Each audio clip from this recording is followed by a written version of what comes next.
사실 EOS R3는 제 구매 대상에 전혀 없었던 모델입니다.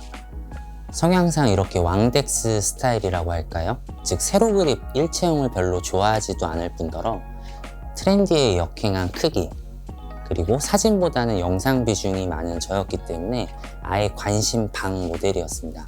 출시를 한다 했을 때도 그래 너 나왔구나 이 정도? 그래서 구매 대상은 묻지도 따지지도 않고 R5C를 기다렸었던 유저였고요.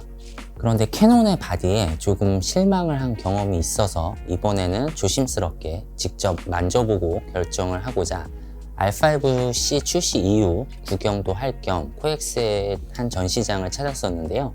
그런데 계획에도 없었던 EOS R3를 만져보고 또 R5C도 만져봤다가 계속 꼼지락꼼지락 비교 끝에 생각이 결국 바뀌게 되었습니다. EOS R3를 테스트를 해보고 이 바디 영상용으로도 괜찮겠는데? 라는 생각이 들었고 생각보다 가볍다라는 느낌이 들었습니다. 제가 생각보다 가볍다고 했지 작다고는 하지 않았습니다.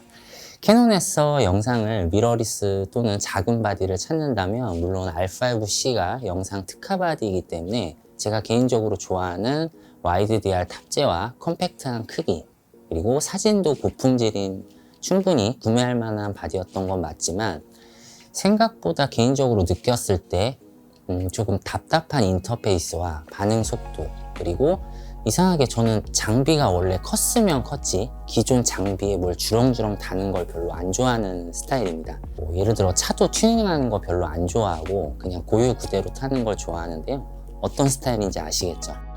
그래서 컴팩트하게 나온 바디에 배터리가 너무 빨리 닳아서 또는 발열이 있어서 V마운트 배터리 달고 이것저것 달아서 원래 컴팩트함의 장점을 죽일 바에는 배터리 빵빵하게 걱정을 안 해도 되는 좀 더 든든한 EOS R3에 눈이 갔던 것 같습니다.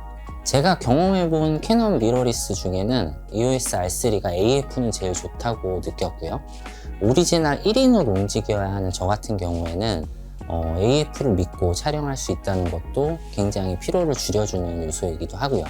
그리고 기존 캐논 미러리스에는 아이 트래킹을 하려면 따로 AF 설정을 해둬야 했지만 EOS R3 같은 경우에는 어떤 모드를 선택을 해도 아이 트래킹이 작동한다는 점도 굉장히 매력적으로 다가왔습니다. 이제 다 잡힙니다.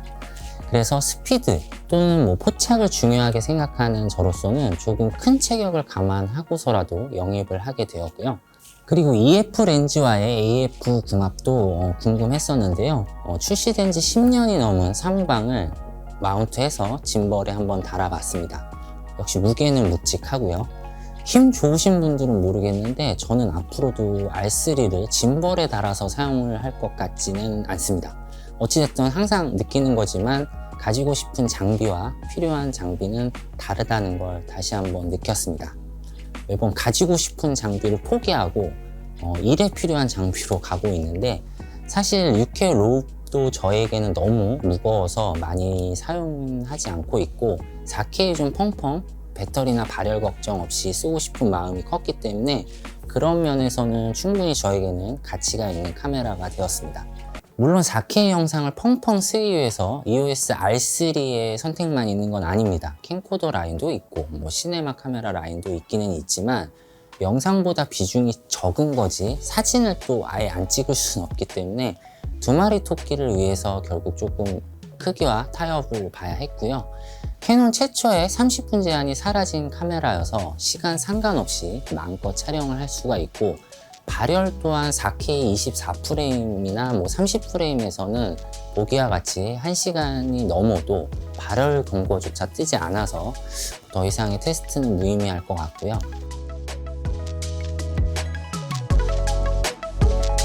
그리고 제가 원했던 기능 4K 120프레임에서는 올 아이로만 촬영을 할 수 있기 때문에 장시간 담기에는 조금 용량 때문에 애매한 부분이 있긴 있지만 어차피 120프레임은 잠깐 소스로 활용을 하기 때문에 충분히 잘 사용을 하고 있습니다. 그리고 영상 촬영할 때 또 중요한 게 디스플레이인데요. 스위블은 당연하고요.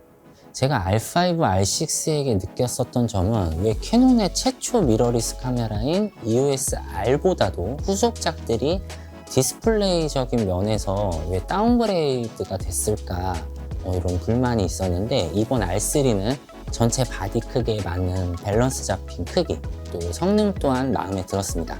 415만 도트고요. R5보다도 높은 사양이죠.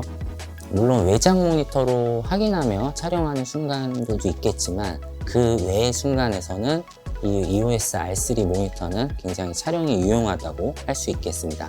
또한 요즘은 10비트 촬영이 아니면 뭔가 촬영하면 안 될 것 같은 분위기들도 있기는 있지만, 하지만 사실 저는 8비트 영상도 많이 사용하는 입장에서 R3의 기본적인 색감도 저는 마음에 들었고요. 선명한 화질과 밸런스 잡힌 색감들이 역시 캐논의 기본 색감은 예쁘다는 걸 확인을 할 수가 있었습니다.